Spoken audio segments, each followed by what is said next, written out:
Well, good afternoon, and I'd like to thank the organisers for organising and inviting me. So what I would like to talk about today is some results. I thought rather than give a general outline of some really highly technical work, I thought I'd talk about some results that George and I have been working up, begun here at I&I, and actually even filmed the formative process. And so don't take these as like the deepest work, but I think it could be quite interesting. And I think there's an interesting program here. Now, am I sure of that? Probably, I'm not, but that's the way research is. But I think that, and I'll say why as we go along. So these are sets you may or may not have seen before. We call them Resolute sets, and I'm concerned, as George was in his talk, with initial segment complexity. Now, I should mention this is, of course, press the other one, joint work with George Bompalia, so I should have put like stars around it because he was very concerned he wasn't on the front page, which is where he should have been, of course. Anyway, where was it? So what's my plan? I want to actually look at some new concepts relating to reals with low initial segment complexity. I'd like to see how they relate to degrees of unsolvability, and also see how they relate to other lowness notions for initial segment complexity. And the intuition here is that lowness concepts like K-triviality, Schnorr triviality, non-complexity have been so successful that perhaps we should seek relaxations that might still yield insight into algorithmic randomness. That's the plan. And here the idea is we're going to relax the initial segment complexity of K-triviality. Now, Ian Herbert also gave a talk earlier in this week that made my life a lot easier because I can cross-reference to that. And I should mention that at the beginning, when Andre and Dennis and I were looking at K-triviality, we had no idea that that would be interesting. I mean, originally we were trying to prove there were Turing-complete ones, just because everything's Turing-complete, right? I mean, everything which is non-computable in RE is probably going to be complete. I mean, you know, any simply defined thing. So we had no idea that confluence of things would occur.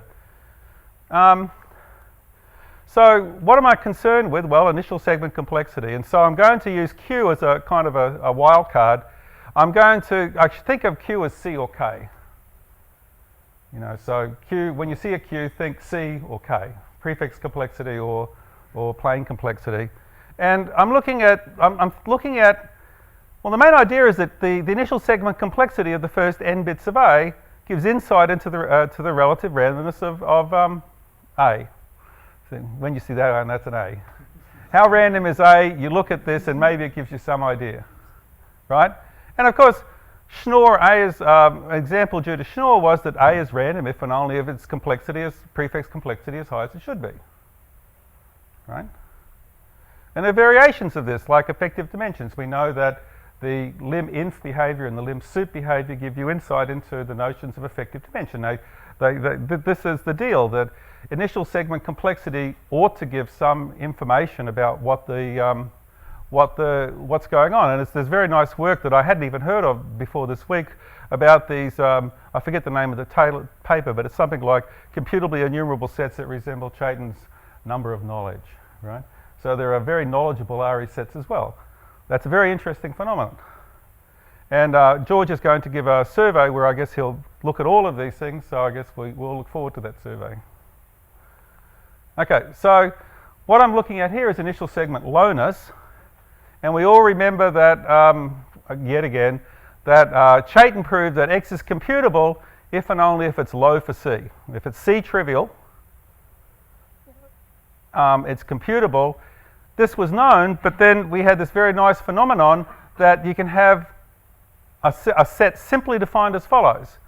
I'm the collection of things that I pop into a set, and it doesn't cost me very much. So I put something into a set if I need to make it effectively non-complemented, and I do so if I can do so cheaply. This is a very natural set, if there's anything natural, and it's K-trivial, it's non-computable, and then lo and behold, it turned out to be incomplete. So this is a story that unfolded, and then we have this lovely paper of Andre Nees in Advances in Math, plus the work with Dennis, that A is K-trivial if and only if you have this thing. But none of us expected this was going to happen. we have emails. When I look back at those emails from those, we had no idea. So maybe that this could happen with this work that we're looking at in the future. Okay. So why do we think k-trivials are important? Well, Andre's gone, and of course Andre tells us so, no. Because they're ubiquitous. They have lots and lots of characterizations. They're not just some artifact of a definition, but they have lots and lots of things. So we'd like to see that happening. They brought to the fore themes of tracing. Tracing had really only occurred in set theory before this, and then, well, I mean, I guess you could argue hyperimmune free degrees were tracing, but really it was very old-fashioned. People didn't look at those kinds of things, and all of a sudden tracing came into the fore. They've been used to solve long-standing questions in computability theory and in logic, right? And so they have newer variations with weaker properties, which are also interesting. For example, there's the work that was talked by Ian earlier in the week, where you have this, you have these delta 2 orders, and you're looking at things like this, which give you things which are low for dimension. This is a very interesting phenomenon to occur, that you have something, you take something, you vary it slightly, and you gain further insight into something which you might be interested in. And one thing which I've always impressed me with k-triviality is, I mean, I've been in the game for a long time, and it's the only fundamentally enumerable property I know. Well, strong jump traceability, but okay. So, but fundamentally, before this year, it was, you know, computability theory, recursion theory is replete with constructions, and pretty well anything you want to do, you can force it. You write down some conditions, you do some finite extension, or you write down perfect trees and you do some kind of extension. You can't force k-triviality. It cannot be done. You have to build them in an enumeration fashion. It's really the only example I know of. Or its cousins. Okay. So let's look at some relatives with the players in this game. Okay. So we're going to define a set to be weakly k-resolute. Weakly k-resolute. But we will have k-resolute soon, but we don't know if k-resolute and weakly k-resolute are different, so maybe the weakly will vanish at some stage. But k-resolute says the first n bits of A, for any order h, for all computable orders h, the first n bits of A have the same complexity as the first h of n bits of A. Okay, that says the set should be pretty dumb. You could have C-resolute as well. There's this notion of anti-complex, namely for all orders h, the h of n bits of A have have complexity less than or equal to n. There was an old notion called ultra-compressible. I guess it would have a new name now, but ultra-compressible was that the first n bits of A were no more than the complexity they need to be plus some order. I guess you'd call it k-trivial for G now. And another one's comma anti-complex if for all orders G, the initial segment complexity of A up to n is less than or equal to C of n plus G of n. Now, I think in the first two definitions, you should think of this H as fast growing. Because if this is much faster growing than n, it should be not so easy to have short programs for this bits from of the same length as that. So these are fast growing, and these two are very slow growing. G's growing very slowly, so it's kind of like being k-trivial. K-trivial plus epsilon or something. Okay, so they're the players, weakly k-resolute and the other ones, which I guess I'll go back to. Now, the actual notion of resolution, resoluteness, resolutitude, something like that. The actual notion of being resolute, so resolute, of course, is you're strong, you're resolute. I'm not going to let my complexity be lowered, is the way you should think about this. So a natural thing to do to a set is to take a set and thin it out. I mean, if you want to lower the complexity, shove in lots of zeros. I mean, if I give you some RE set and I say, well, any set, I give you some set, and what I'll do is I'll shift the coding location of some point a long way. And the intuition one has in one's mind is that this should make the complexity lower. Now, it doesn't have to. And if it doesn't make it lower, then it's resolute. It won't let it be lowered. So something's called Q-resolute if for all computable orders. So you have this notion of the F shift of A. And that is that I put F of n in A if and only if n's in L. So think of F as fast growing. And I'm going to put the code of n into some set if and only if n's in A. And a set's called Q-resolute if it's for all computable orders, which are sufficiently fast-growing. Well, for all computable orders, nothing changes. So the complexity remains the same. So these are related in the following ways. Namely, if a set's resolute, it's weakly resolute. That's good. At least it makes the names make some sort of sense, right? If I'm weakly Q-resolute and I take two sets of the same Q initial segment complexity, then B is weakly, that's Q-resolute, sorry. Apologies. And also, resoluteness is well behaved under weak truth table reducibilities. These are all very easy observations. So these are just some little easy observations you can make about it. So let's look at some proofs. We'll start with the third one. So suppose B is weak truth table reducible to A, right? Well, okay. Think about the use of the computation. There's a certain computable use of the A use computing B. So B up to n is computed by f of n many bits of A. Okay, but that's easy. A up to n is the same complexity as A up to f of n, but therefore it can compute B up to n. So it's a very, very simple argument to show that it's one of those things like when Sasha speaks. This is all very simple, right? And it really is simple here, right? Okay. And the other arguments are equally rolling along the same way. They're just simply chasing inequalities. Okay. What else? Well, also, if you're weakly K-resolute, you're anti-complex. Okay? And it's...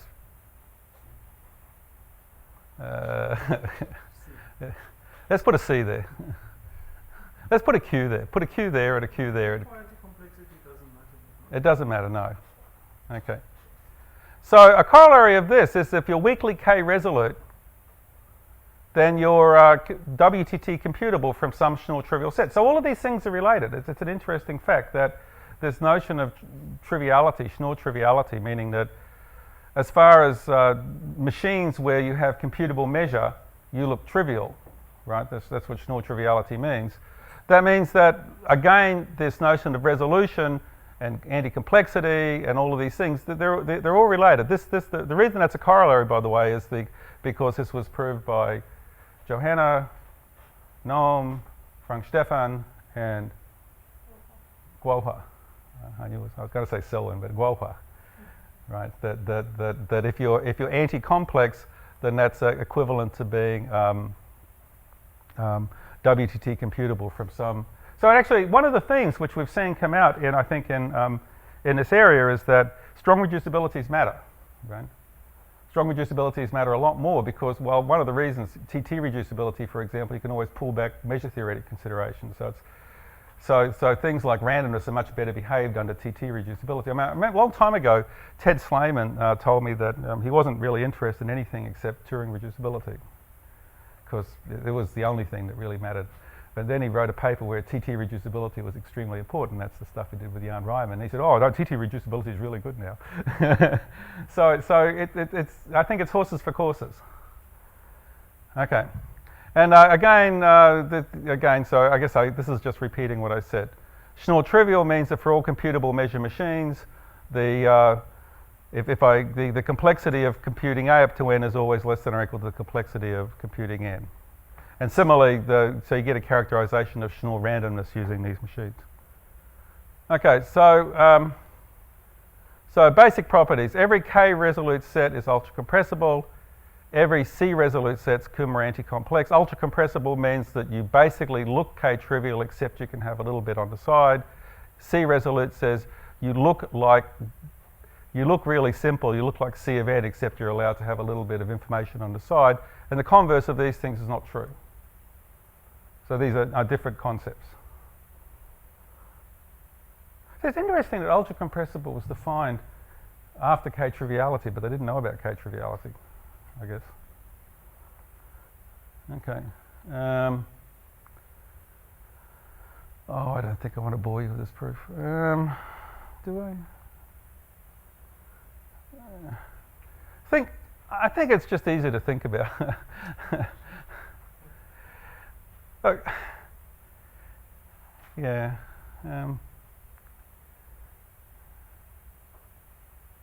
But basically, because you get to choose any order, you can always. I think I'll skip this. It's too late in the program to do too many proofs. So there's a big proof to come. So I'm going to skip the little proofs, right? So the converse is not true. Why is the converse not true? The converse is not true for an interesting reason. So again, this notion of the array computable degrees. So the converse, let me go back, is to say that if you're ultra compressible or Kilmer, there are things which are this but not that. There are things which are this but not that. And that's the reason is it's actually a degree theoretic factor. Okay, so remember that a set's array computable if for some order h, with h of n at least 1, h of 0 at least 1, every function computable from A has an approximation which is h of nc. And indeed, it doesn't really matter what order you choose, even though that's a theorem. So that means that, so we know that every function recursive at A by the limit lemma is going to have a computable approximation. This says the number of mind changes for that approximation is quite small. So think about it as h of n equals n is the best way to do it. So the way to think about it again is that I can be approximated in a very slow growing fashion, right?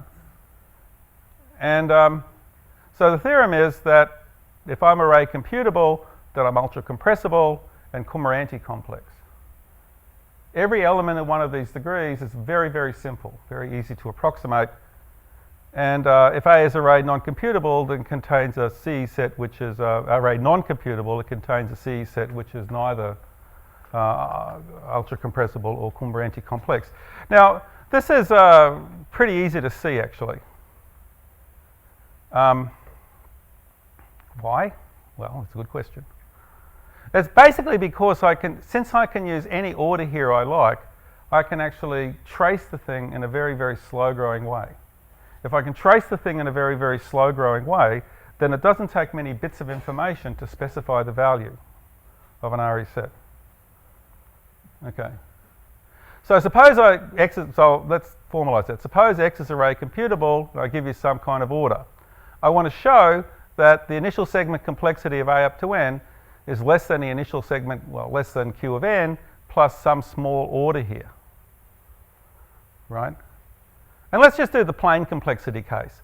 Since I'm array computable, I can be traced. Every function recursive in me, such as my initial segment, can be traced with an arbitrarily slow growing number of possibilities, right?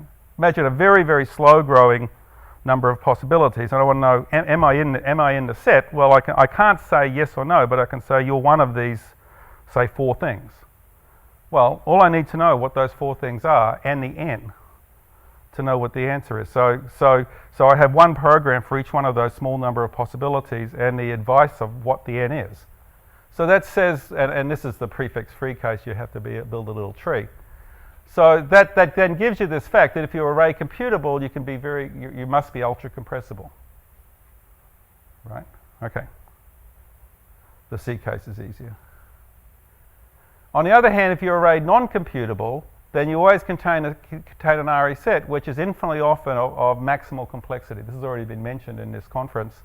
So it's a very nice theorem actually. It's yet another dichotomy on the array non-computable sets. And so it says that, I mean, we know that no set can hit 2 log n infinitely, almost always, but you can hit 2 log n infinitely often if you're array non-computable. And plainly, if you're an RE set with this complexity, you're not going to be really close to log n. Okay. So let's begin on so the theorems get harder as time goes on. So now what I want to do, I want to prove that if there is an array computable X which is not weakly resolute.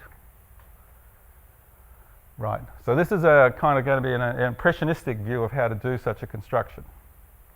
So what do you need to do? Well, the main goal here is you need infinitely many places where you make the complexity of this bit bigger than the complexity of this bit, modulo that constant. Right?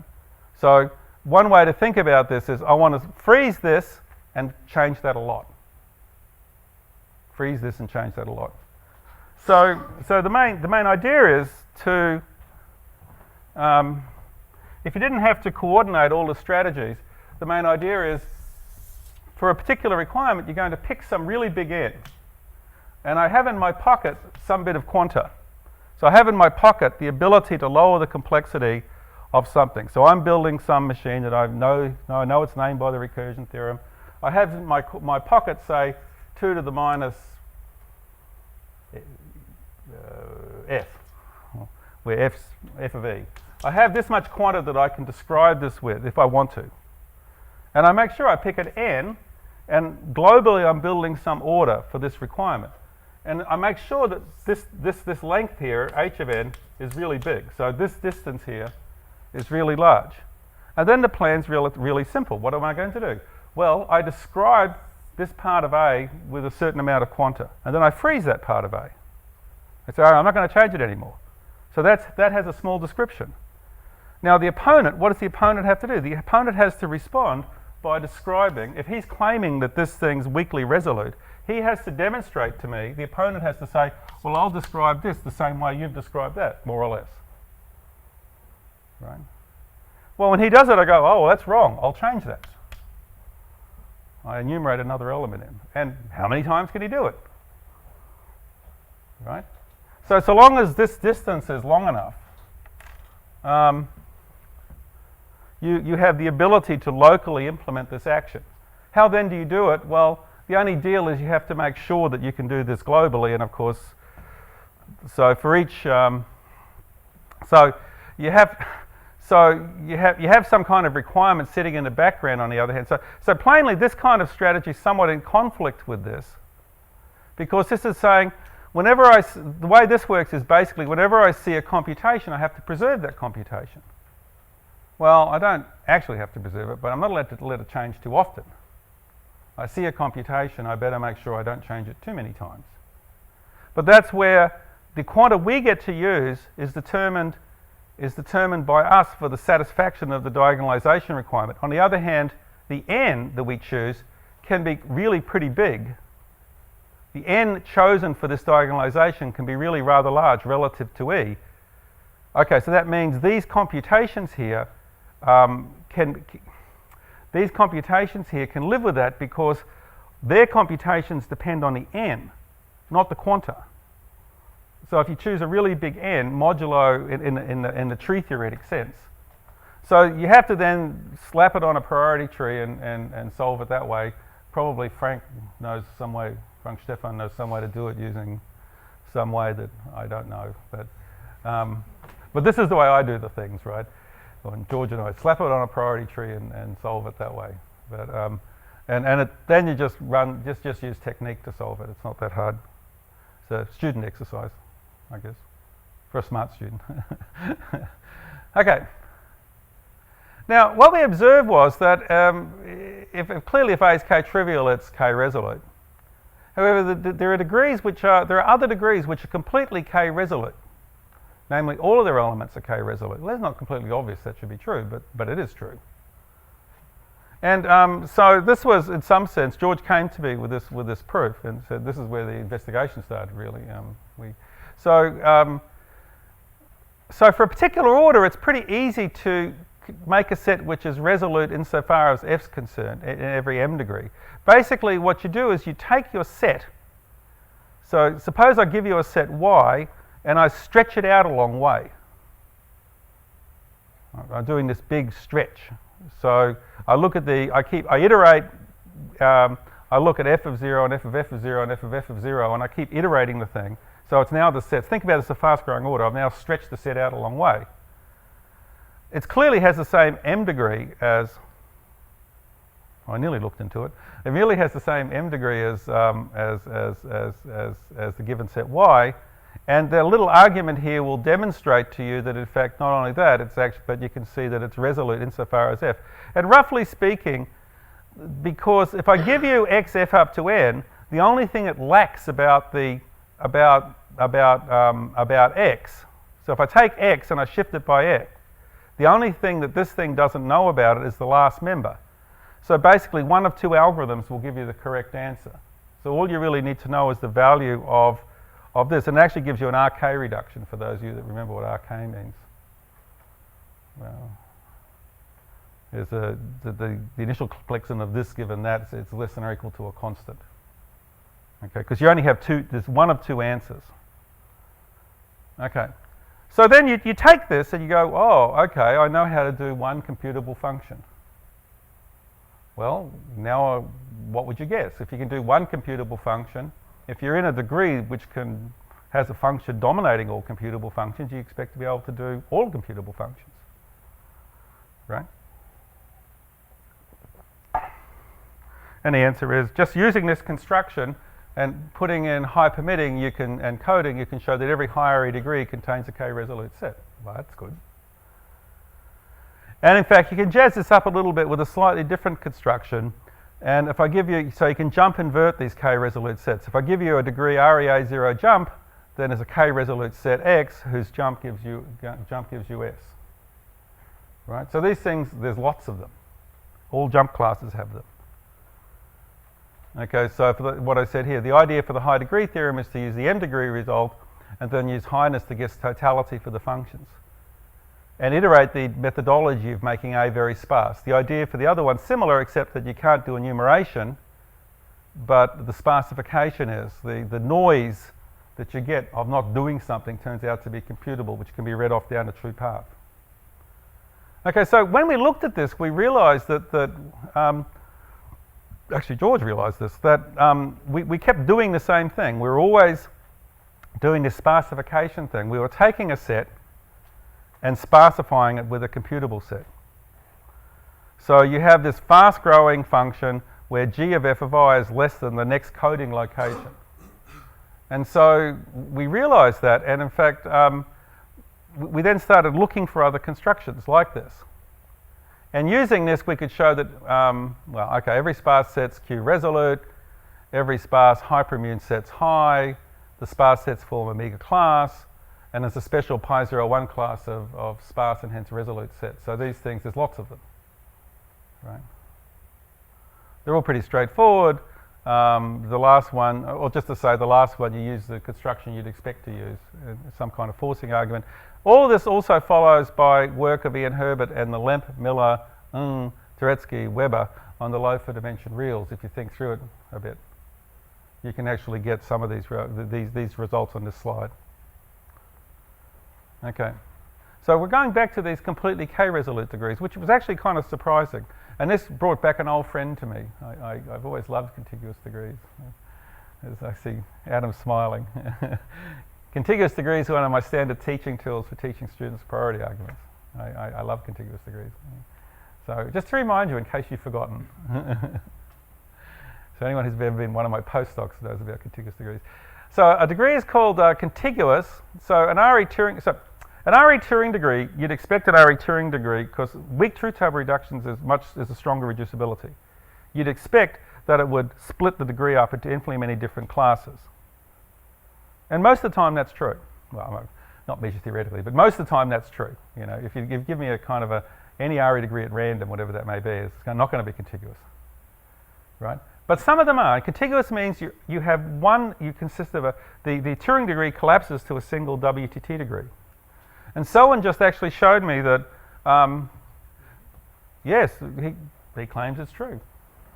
This is something I tried to prove, but I failed. But Selwyn's rescued me. So contiguous degree, they're a very interesting class of degrees. They were defined by Ladner and Sasso. And I later constructed a strongly contiguous degree by modifying their construction, namely all of the elements of the degree, RE or not, are all of the same weak truth table degree, right? And the theorem is, and then Selwyn has recently shown, contiguous degrees are definable. There are two different ways of definable in the RE degrees. And moreover, they can also have all kinds of weird properties. You can have maximal contiguous degrees. There are very few degrees can have maximal properties. You can have a contiguous degree.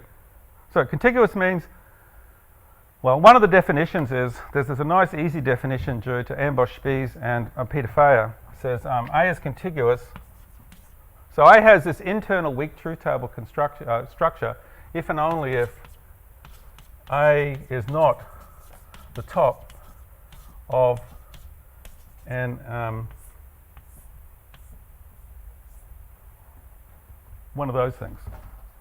Let's call it N5. Non-modular 5-element ladders. There's a definability result. So these are definable ARIA degrees, with very few definable ARIA degrees. And later, we with Peter Cholak and I'm sorry, what was the student's name? Peter, are you still awake? Steve Walk. We showed that you can have maximal contiguous degrees. So these are contiguous degrees. So they're degrees which are defined by not being the top of an N5, and there's no contiguous degree above them, which is a kind of a remarkable fact. That, and they're a kind of big definable anti-chain. Okay, so the theorem is that if I'm strongly contiguous, that I'm completely K-resolute. All of the elements, and in particular, you consist of a single Q degree. So all of the elements, so the degree not only collapses to a single WTT degree, but all of the elements have the same initial segment complexities. It's kind of amazing, kind of surprising. That should be true. I mean, well, I'm surprised. I was surprised when I...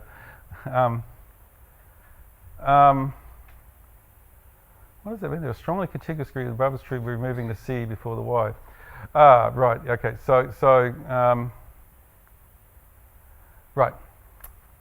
So you could actually, I only know of a direct construction of proving this for all of the elements, right? There exist degrees where all of the elements have the same Q degree, but I don't know of I think that's a direct proof. So anyway, by the way, there are low to non-low contiguous degrees. So these things, so it's very surprising to me that a Turing degree would collapse down to a single C degree. It's just somehow completely counterintuitive. Okay, so a corollary is there are degrees A containing only one Q degree, they're not K-trivial, and that's because there are properly low 2 contiguous degrees, there are super low non-K-trivial contiguous degrees, and so forth.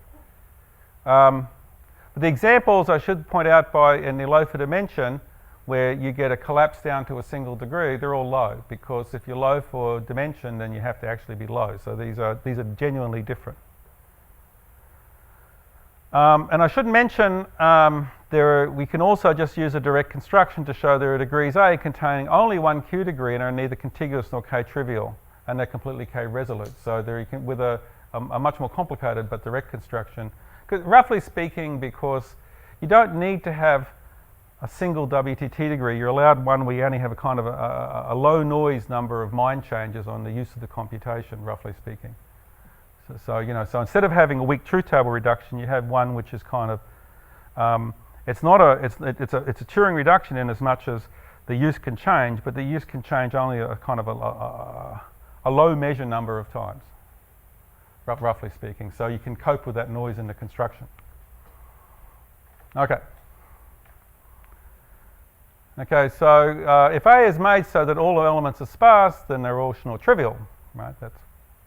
That's so all of these elements are Schnorr trivial, and also this is also related to, I was going to add this, but it's also related to Stephen Bin's narrow pi01 class. So what's a narrow pi01 class? It's a pi01 class where for all orders h, you can put the element on a pi01 class where the width of the pi01 class is less than or equal to h of n for any order h. So there's also again related to another body of work in a way that I don't really understand yet. Okay. So I'll try and prove this. This is a little bit more complicated, but still not very hard. So I want to prove to you that, so what's WTT bottomed is exactly what you'd expect. The Turing degree contains a least WTT degree.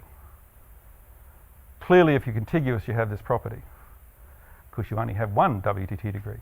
So, but it's enough for this proof that suppose I'm WTT bottomed, then the bottom has to be weakly K-resolute. Then if you're contiguous, that implies by the fact that weak truth table reducibility preserves the degree. Remember that was one of the early slides, that means you can collapse down to a single Q degree. And so I'll try and the proof's written here, but it's probably easier to see diagrammatically.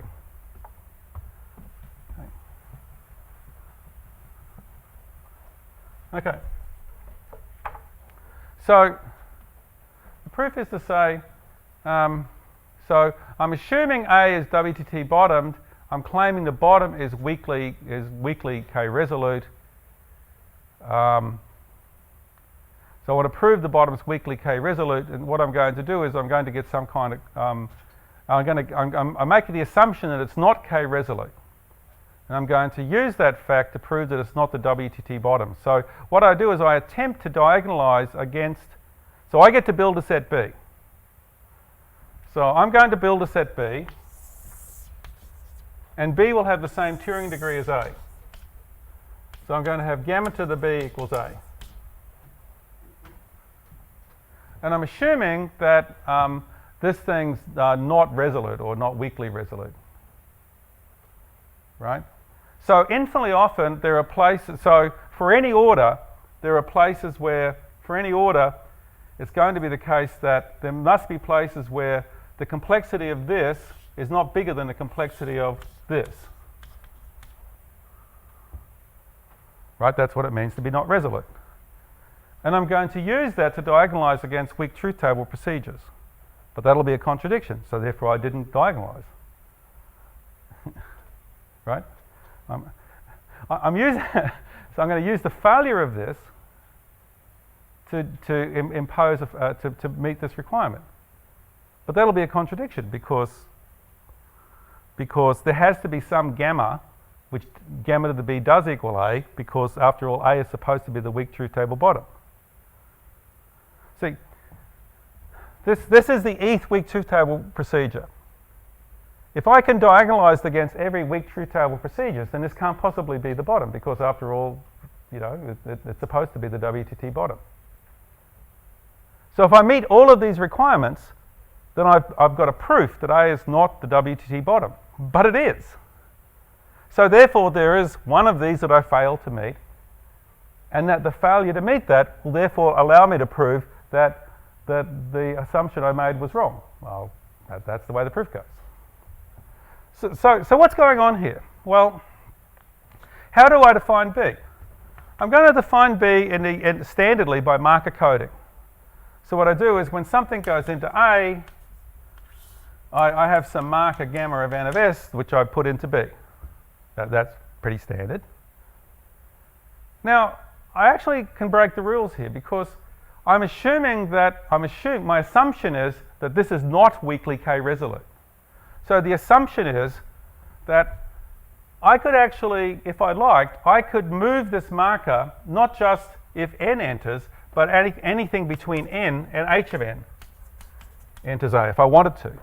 Because I'm assuming I have this computable function h, which is telling me, it's saying this is the bit that this is the witness for this thing not being weakly K resolute.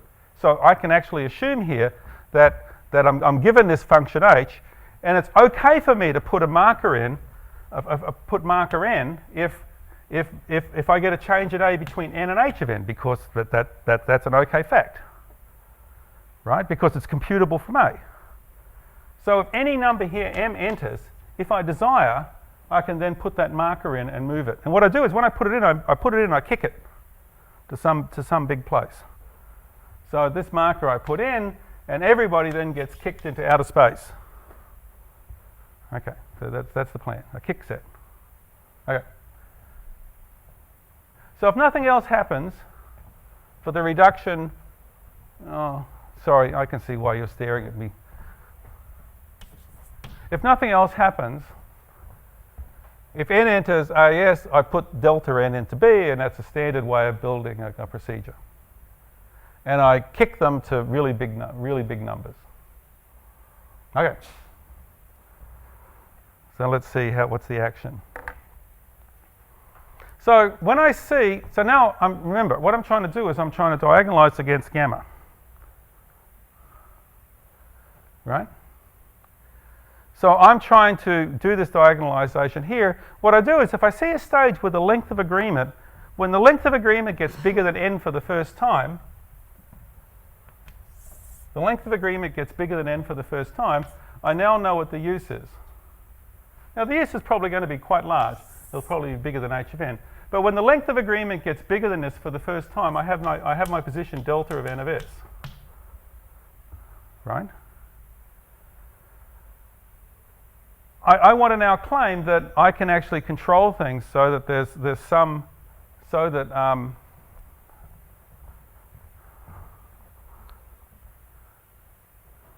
okay. So when I see RE asserts control, that's right, when I see the length of n get bigger than hn at a stage s for the first time, and then RE is going to assert control of a up to h of n. It's going to say, well, okay, I now will tell you what you should do insofar as marker enumeration.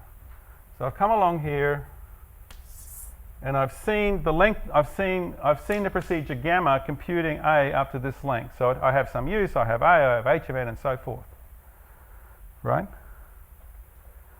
And now what I'm going to do is, of course, I'm trying to claim in the back of my mind that this should be correct. Now, of course, it is correct unless something enters here.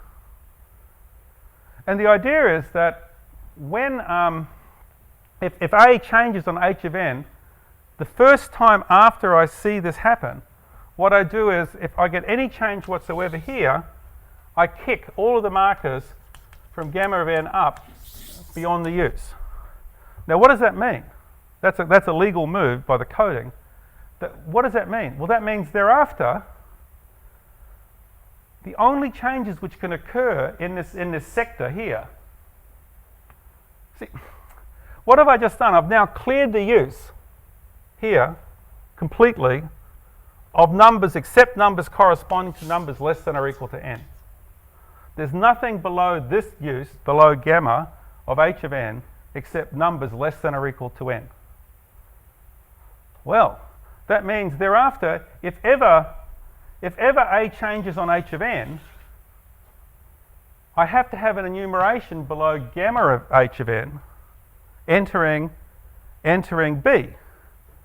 Well, where do those numbers come from? The numbers entering b below gamma of h of n must actually correspond to numbers k less than or equal to n, because there are no coding markers left here. They're all gone. I've kicked them.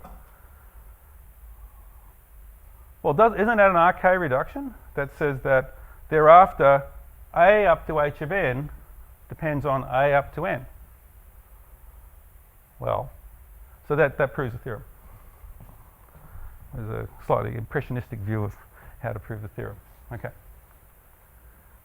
Now, I should mention that not every degree contains a resolute set. There are degrees containing no ultra-compressible sets.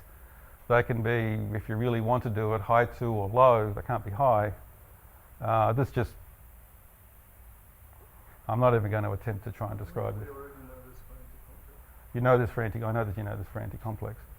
Yeah, so you just, you have a different proof, but this one you just write the requirements down and do the obvious thing in some sense if you really want to. I mean, I think the high 2 case is a 0 triple, but it's a straightforward one. So you build this, you build the particular. You want to demonstrate that this thing. So you say if this set has the same complexity as A, then it's not weakly resolute via some order H, or not ultra compressible via H. You build this order at the mother node. The worker nodes try to demonstrate that this is true.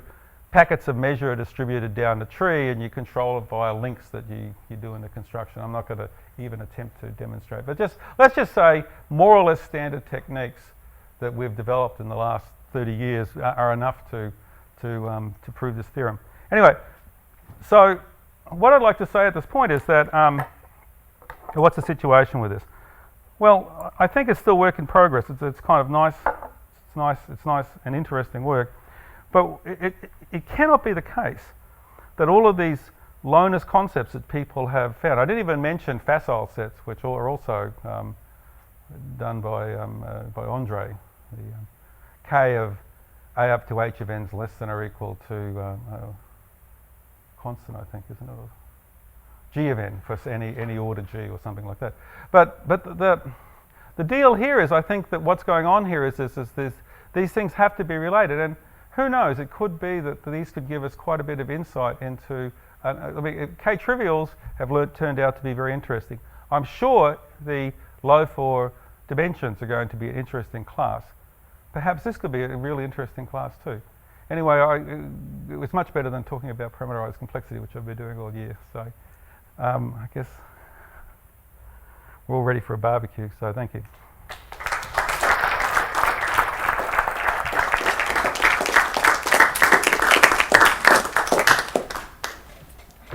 Questions? They closed under TT, WTT reduction? Yes. Oh well. Yeah. If you're Q resolute and your WTT below you, then you have to be Q resolute. So I don't know, by the way, that weakly Q resolute and Q resolute are the same, and I conjecture they are. I don't know. What do you think, George? I have no idea. Yeah. Well, I'll put it. I think they're the same, but I don't know how to prove it. I think the method of proving, the only method I could think of would be like a decanter method. Everything from WTT below. Right. Right. So it is maximal contiguous degree. Everything below that is. Oh, it's not completely Q resolute. It's just sorry. It's not true. No. Sorry. Sorry, different question. Yes. No, not true. No, they're not.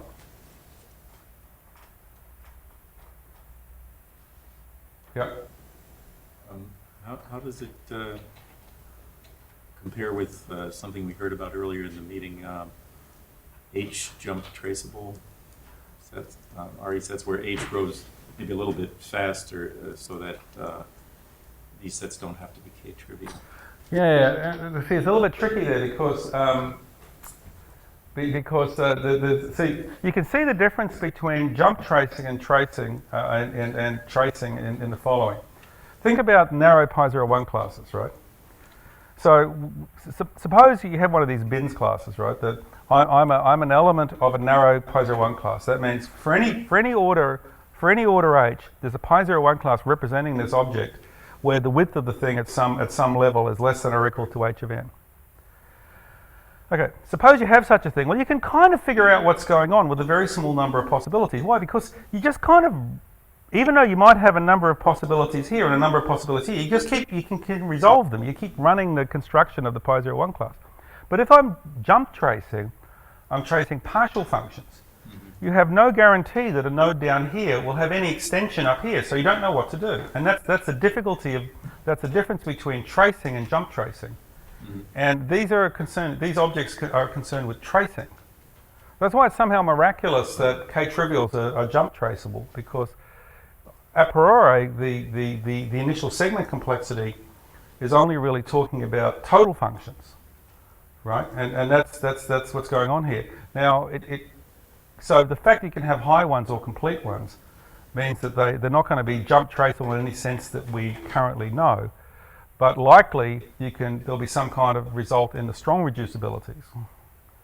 You know, there'll be, you can trace like things TT reducible or something with a small number of things. So that's where I think, in the same way that these things are more related to kind of Schnorr classes than to Turing classes. Yeah, that's my intuition anyway.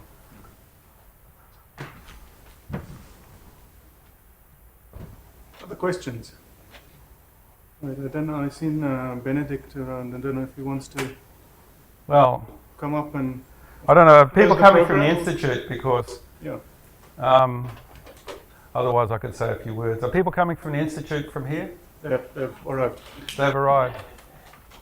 Well, so let me just before I say that I've been here. I'm one of the really long suffering. No, the people who've been here for the whole time. There's only been 4 of us here for the whole time, and it's been a remarkable time to be here. The programs come and go, and there's been an amazing amount of talent come in here, and it's been an extremely enjoyable and productive time for me. And I think most people here, we're very thankful to you know, to the English government, and also the people who run this program for making it such an enjoyable experience, and it's all run beautifully. And I particularly would like to thank the organisers, Arnold and Benedict, for their efforts of organising this Hands up. Thank you. And well, I'm getting to Barry. And of course, Barry was also behind all of this touring stuff as the godfather of touring or something like that. I can see him on a pizza case or something like that. Really, it's you know, these things are not easy to do, and they take a huge amount of effort, and we should really be thankful for them for all the work they've done. And thank you very much.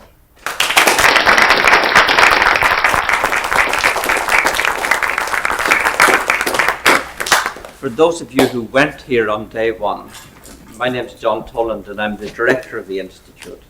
And I want to say thank you all for participating in this 6-month program, which has been, as far as I understand it, and I hope it's the case, an enormous success. I was saying to a colleague just this morning that we should have, on the last day of a big program like this, we should have canned music throughout the building. Frank Sinatra singing, "The party's over, it's time to call it a day." And somehow that is the feeling of it. But on the other hand, what I would like you to take away is that the party's not over, it has only just begun.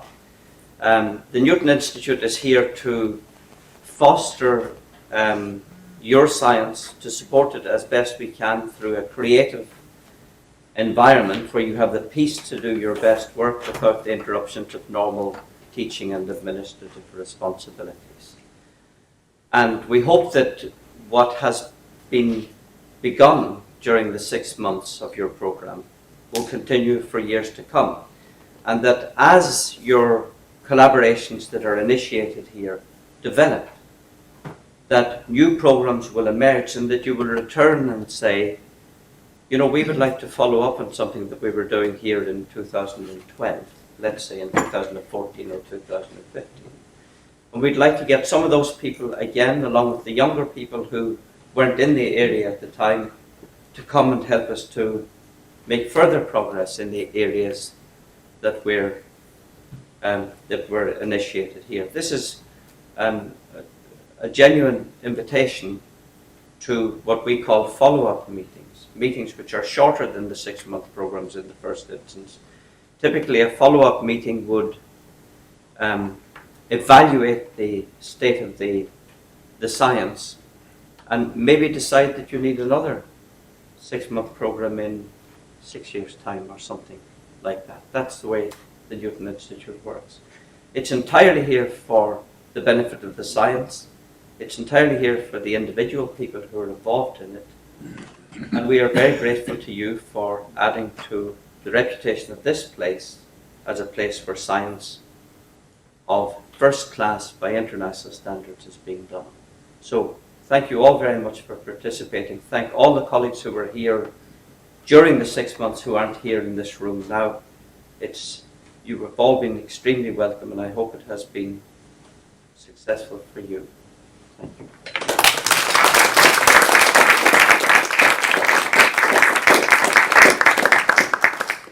I don't have that much to add, but I'm essentially saying the same thing in slightly different words. So on the 9th of January, we started this program, as John just said, with an event called The Mathematical Legacy of Alan Turing. And we managed to have one of the speakers of our event here, George, is here again. So there's a certain amount of closure that we managed to get by having some of the people who were there at the very beginning here again. As Rod said, there were 4 of us who were here for the entire time, and they are all here. So Arnold is back there. Arnold. Neil is over here, and Rod and myself. I did my homework and I counted. We had 122 visiting fellows in total, 45 program participants, and 327 workshop participants. So this is the number of people who were involved in this program.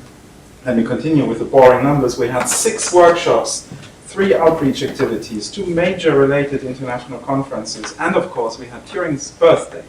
And we consider Turing's birthday to be somehow part of this program. as Barry said this morning, in a sense, the SAS program was the fixed moment of the first half of the Turing year, where people would meet and organize all of the Turing-related activity. An enormous amount of research came out of this. We have already 30 or 40 preprints on the Newton preprint archive, and I think if this is continuing, then we will have probably well over 100 at some point, which is an enormous amount coming out of such a program. So I agree. I think it was a success. We still have to figure out how to write the report. I hope that you will help us all. I already had the first requests from people who wanted to do these follow-up meetings in 2 years. So for example, if the randomness community also would like to have one, please contact me and we'll coordinate this. And with that, I think there are only two things to say. One is, don't forget about the party and the barbecue at Churchill College today. So we'll be leaving around 5:30 from here and walk over there. You're also welcome. If you didn't buy a barbecue ticket, then you can just buy your drinks. And the second thing is we should thank the Newton Institute for everything they did for us. And I'm afraid that most of the staff are not here, but John can serve as the impersonated Newton Institute. So thank you.